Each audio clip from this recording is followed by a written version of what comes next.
It sounded like something out of a movie. A woman kidnapped in the middle of the night. A boyfriend tied up and drugged. A mysterious intruder who seemed to know exactly what he was doing. But when police heard the story, they didn't believe it. In fact, they said something shocking. They claimed it was all a lie, a hoax, a staged kidnapping, and they publicly compared it to the movie Gone Girl. But here's the part no one expected. It wasn't a hoax.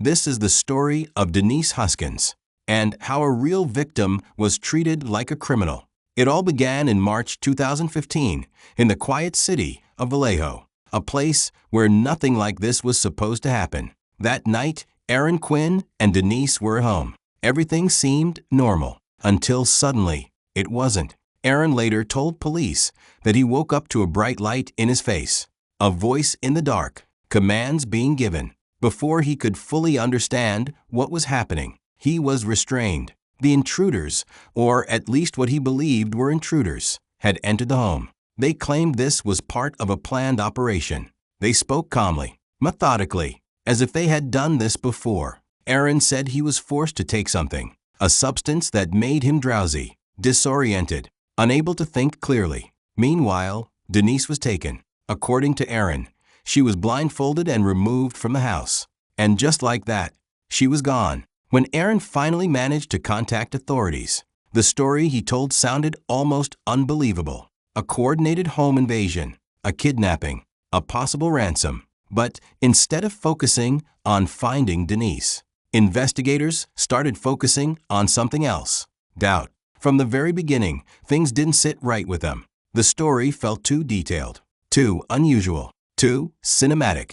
And instead of treating Aaron like a victim, they started treating him like a suspect. They questioned his timeline, his behavior, his reactions. They looked for inconsistencies. And the more they looked, the more convinced they became that something wasn't right. But not in the way you'd expect. Because instead of believing a crime had taken place, they started to believe something else entirely. That the whole thing had been staged. That Denise wasn't kidnapped. That this was all part of a carefully planned lie. And as that belief grew stronger, the direction of the investigation began to change. Because while police were building a case against Aaron, something unexpected was about to happen. Denise reappeared. Just when the situation couldn't get any more confusing, something happened that should have changed everything. Denise Huskins came back. Days after she had been reported missing, Denise resurfaced in another city, alive. For most cases, this would have been the turning point. The moment where relief replaces fear, where investigators shift fully into understanding what happened.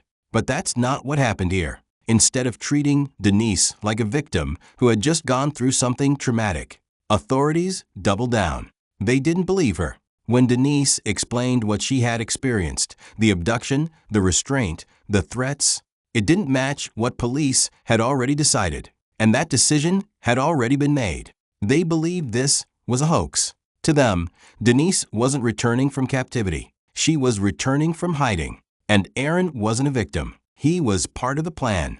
As the investigation continued, that belief became public. In a press conference, authorities made a statement that would define this case. They compared the situation to the film Gone Girl, a fictional story about a staged disappearance. That comparison changed everything. Because now, this wasn't just a police theory. It was a public narrative. Continued to blame us and say, what else were we supposed to think when the victims acted this way or did this or didn't do that? Monster thinks he's a human lie detector, and the training that he got makes him believe that's so.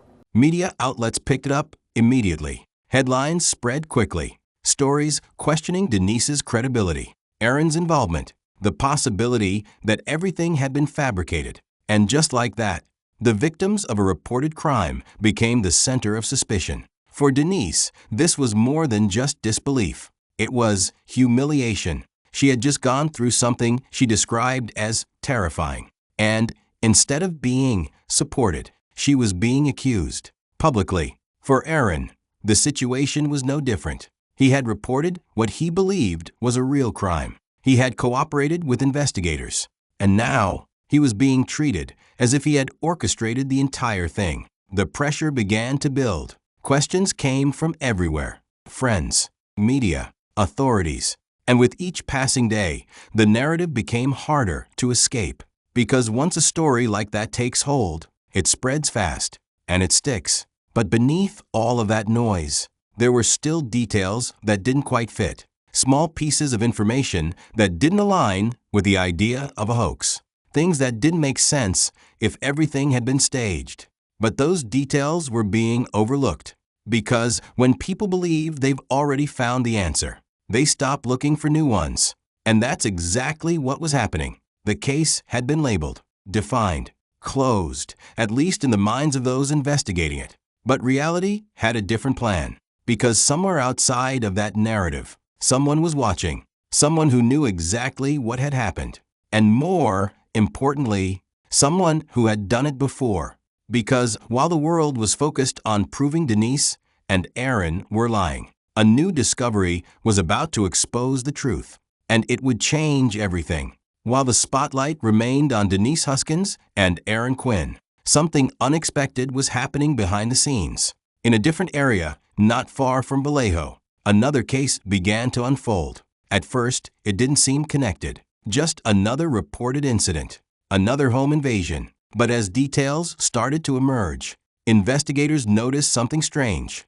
The method felt familiar. A break-in during the night, a calculated approach, a suspect who seemed prepared. And then, a critical piece of evidence was found. Something that pointed toward a specific individual. His name was Matthew Muller. At first glance, he didn't fit the image people might expect.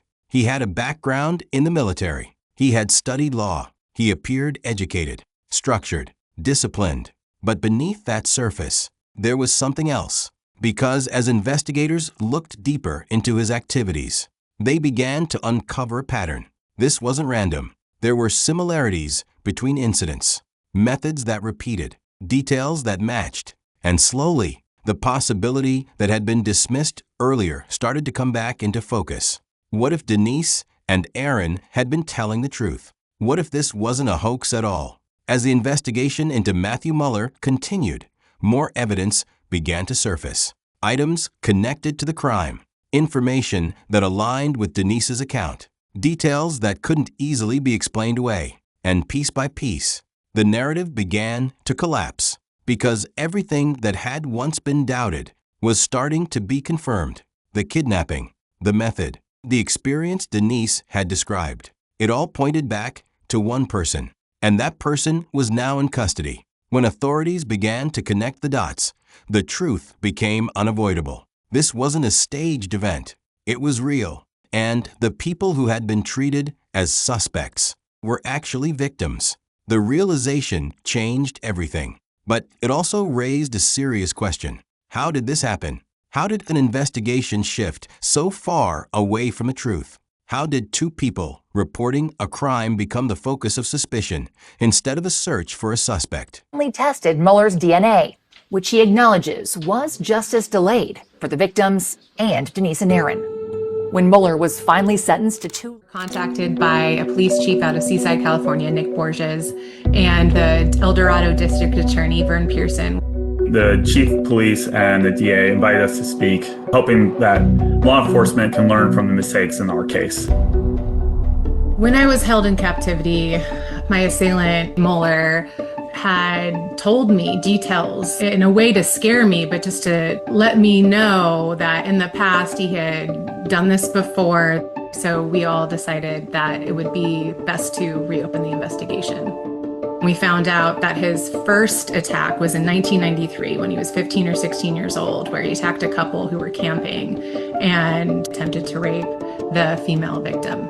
2 weeks after our kidnapping, when the whole world was calling me Gone Girl, he attacked another family, got $30,000 from them, and they did not report it because they were so afraid. Through the communication. By the time the truth came out, the damage had already been done. Public perception had already formed.